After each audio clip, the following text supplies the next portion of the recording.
بسم اللہ الرحمن الرحیم نحمدہ ونصلی علی رسولہ الکریم اما بعد۔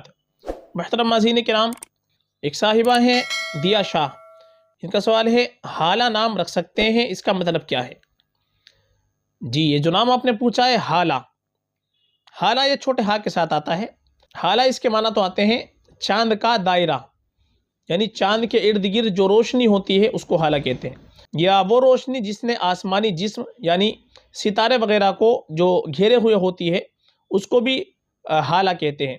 یعنی جو چاند کے ارد گرد روشنی ہوتی ہے اس کو حالہ کہتے ہیں، ستاروں وغیرہ کے ارد گرد جو روشنی ہوتی ہے اس کو حالہ کہا جاتا ہے، دائرہ، حلقہ۔ تو حالہ کے معنی بھی بڑے خوبصورت آتے ہیں۔ اور دوسری چیز، حالہ صحابیہ کا نام گزرا ہے، یہ حضرت خدیجہ رضی اللہ تعالیٰ عنہ کی بہن کا نام گزرا ہے، حالہ بنت خویلد۔ تو حضرت خدیجہ رضی اللہ تعالیٰ عنہ کی بہن کا نام ہے، صحابیہ کا نام ہے، تو صحابیہ کی نسبت سے یہ نام بڑا ہی مبارک نام ہے، یہ بالکل ہم رکھ سکتے ہیں، معنی بھی بہترین آتے ہیں اور نسبت بھی بہت مبارک ہے، اس لیے حالہ نام بالکل رکھ سکتے ہیں۔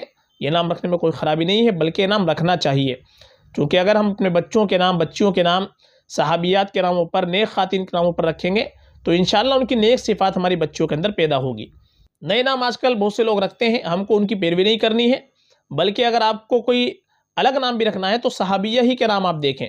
صحابیات کے ایسے ایسے نام ہیں کہ جو عام طور پر کہیں محلے کے اندر نہیں ہوتے ہیں، چونکہ ایک چیز ہمارے سامنے یہ بھی آتی ہے، جو لوگ نام رکھنا چاہتے ہیں تو ان کے ذہنوں میں ایک چیز یہ ہوتی ہے کہ ہمارے پورے خاندان کے اندر، پورے رشتہ داروں کے اندر، محلے کے اندر کسی کا کوئی ایسا نام نہیں ہونا چاہیے، ایسا نام ہم کو بتائیے۔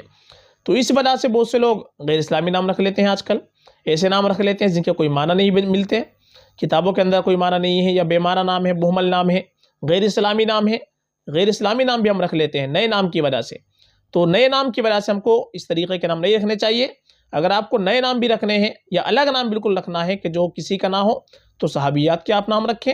ہم نے اس کے اوپر مستقل ویڈیو بنا رکھی ہے، صحابیات کے 40 نام، اسی طریقے سے صحابیات کے 60 نام میننگ کے ساتھ بتا رکھے ہیں کہ جو ایسے نام ہیں عام طور پر کسی کے نہیں ہوتے ہیں۔